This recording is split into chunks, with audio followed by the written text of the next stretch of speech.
Kidlat News Updates.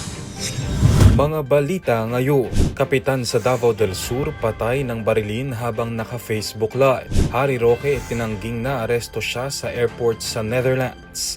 1 milyong pisong pabuya sa ikadarakip ni Ong kaugnay ng kasong human trafficking sa Pogo, inalok ng DOJ. Ako po si Cesar Soriano para ihatid ang mga nangungunang balita sa buong kapuluan. Ngayon, Patay ang isang punong barangay sa Digos City, Davao del Sur matapos barilin habang nagla-live video streaming nitong Nobyembre 25.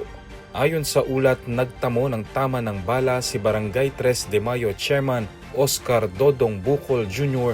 ng pagbabarilin ng mga hindi patukoy na suspect. Naisugod pa sa Digos Doctors Hospital ang biktima, ngunit idineklarang dead on arrival. Kilala ang nasabing kapitan bilang umano'y kritiko ng alkalde, kongresista at ng iba pang alkalde sa mga kalapit bayan sa Davao del Sur.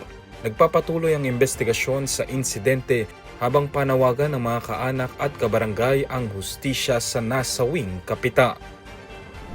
Itinanggi ni dating presidential spokesperson Attorney Harry Roque ang ulat na naaresto siya sa Netherlands kaugnay ng kanyang kasong human trafficking. Sa kanyang social media post, ibinahagi nito ang larawan ng kanyang flight ticket patungong Vienna, Austria kahapon para umano ayusin ang kanyang asylum request. Ngunit kahit na nakakuha ito ng fit-to-fly certificate mula sa immigration authorities ng Netherlands, hindi siya natuloy sa kanyang lipad dahil sa abiso umano ng kanyang mga doktor na siya ay not fit to fly. Ibinahagi nito na sumailalim siya sa major surgery noong nakaraang buwan at isang minor operation noong Lunes. Kahapon nang pumutok ang balitang naaresto na sa Amsterdam Airport Schiphol si Roque matapos ang inisyong red notice laban sa kanya at pagkansela ng DFA sa kanyang pasaporte. Nagalok ang Department of Justice o DOJ ng 1 milyong pisong pabuya sa sino mang makapagbibigay ng credible information para matunton at maaresto si Cassandra Lee Ong, itinuturing na pangunahing personalidad sa kasong human trafficking na may kaugnayan sa Pogo operation sa Central Luzon.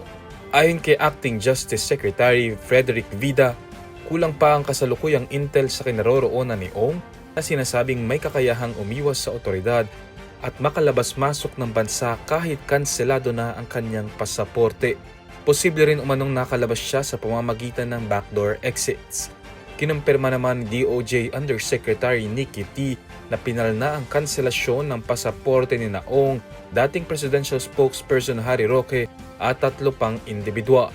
Nilinaw ng DOJ na hiwalay ang kaso sa asylum application ni Roque sa Netherlands. Para sa Kidlat News Channel, ako si Renzo Linon, nag-uula.